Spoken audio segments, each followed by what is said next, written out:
और ये विश्वामित्र जी को, इनको आप जरा थोड़ा हल्के में मत लेना, विश्वामित्र जी बड़े भारी संत हैं। राजा हरिश्चंद्र का राज इन्होंने ही लिया था दान में। राजा हरिश्चंद्र का दान वो इन्होंने ही लिया था और इन्होंने ही पुणे लौटाया था। और ये राजा हरिश्चंद्र का राज कौन सा था? राजा हरिश्चंद्र आपने सुना? राजा भरत, राजा हरिश्चंद्र, रोहितांश, ये सुने होंगे ना आपने राज? सुने नहीं सुने? हाँ तो बोलो पीछे वालों। हाँ थे तो सब सुनोड़ा हो गए। कौन सी नगरी थी उनकी? कहाँ था राजा हरिश्चंद्र का राज्य? कौन सा था? अरे इस अयोध्या के मालिक थे महाराज। इनके पिताजी बाप दादा थे रघुकुल, ये सब वही थे। ये इनकी इक्ष्वाकु वंश की 54वीं पीढ़ी में राजा दशरथ उत्पन्न हुए हैं। 54वीं पीढ़ी में इक्ष्वाकु वंश की। इक्ष्वाकु वंश उत्पन्न कहां से हुआ? ब्रह्मा जी से, वहां से उत्पन्न हुआ है। ये सारी परंपरा, ये अयोध्या के ही राजा थे।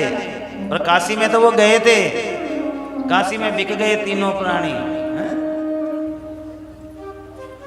ए डस गयो कालो रे कुंवरी रोहितास ने, ए आंसू भरी आवे बेटा देखो तारी, देखो तारी राशि। राजा हरिश्चंद्र की धर्म पत्नी का नाम था तारा।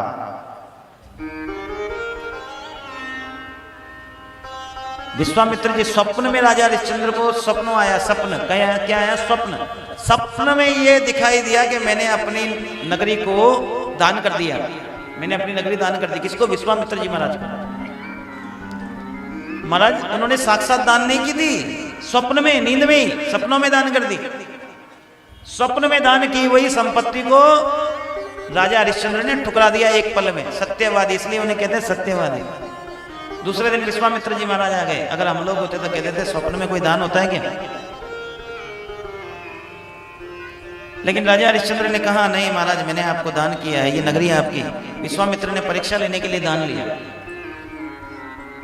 राजा अपनी पत्नी और पुत्र को लेकर जब जाने लगे ना, तो विश्वामित्र जी ने कहा महाराज कहां जा रहे हो? कहां जा रहे हो? बोले महाराज नगरी तो आपको दान कर दी, अब तो जाएंगे।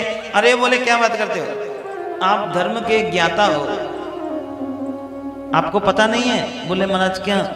बोले दान करने के बाद भी दक्षिणा देनी पड़ती है। हम जब दान देते हैं ना, किसी को दान देते हैं, उसके बाद में संकल्प दक्षिणा भी देनी पड़ती है महाराज। दक्षिणा कौन देगा? जबकि राजा हरिश्चंद्र ने संपूर्ण राज्य दान में दे दिया।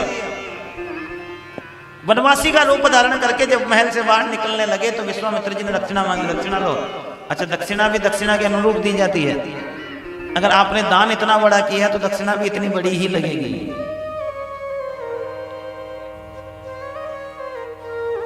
महाराज दक्षिणा तो नहीं है, बोले दक्षिणा देनी पड़ेगी। राजा सीधे काशी पहुंचे। कैसे? एक चंडाल ने उन्हें खरीदा था। चंडाल ने खरीदा था तारा को एक सेठ खरीद के ले गया, बच्चा उसके साथ था। उसी बालक को जब नाग ने डस लिया तो वही राजा हरिश्चंद्र चंडाल के रूप में खड़ा है। देह को जलानी है, अग्निदान करना है, अग्निपिंड करना है। करेंगे कैसे? कर चुकाना पड़ता है, कर लगता है। शमशान घाट में क्या लगता है? कर लगता है। राजा हरिश्चंद्र ने कहा कर दो, कर। क्या राजा अपनी पत्नी को पहचानते नहीं थे? पहचानते थे, सब कुछ जानते थे। लेकिन सत्य सत्य है, नियम नियम है, जो बात है वो अटल है। आदि साड़ी से रानी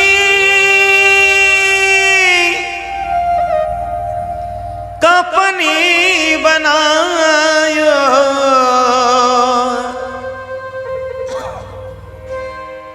आदि साड़ी से रानी कर्ज चुकायो, आदि साड़ी से रानी कर्ज चुकायो। अपनी साड़ी जो शरीर पे तन पे जो साड़ी थी, कपड़ा था, उस कपड़े का आधा टुकड़ा कफन बनाया और आधा टुकड़ा चंडाल को दिया ताकि कर चुकाया जा सके। उसके बाद में अपने बच्चे की जैसे ही अर्थी को फूकने लगी तब भगवान प्रकट हो गए। भगवान ने प्रकट होकर कहा, धन्य धन्य धन्य है हे राजन, धन्य हो तुम। ये सत्य है महाराज, ये सत्य है। ऐसे सत्यवादी राजा होते ना, उनको तब भगवान मिलते हैं, ऐसे नहीं।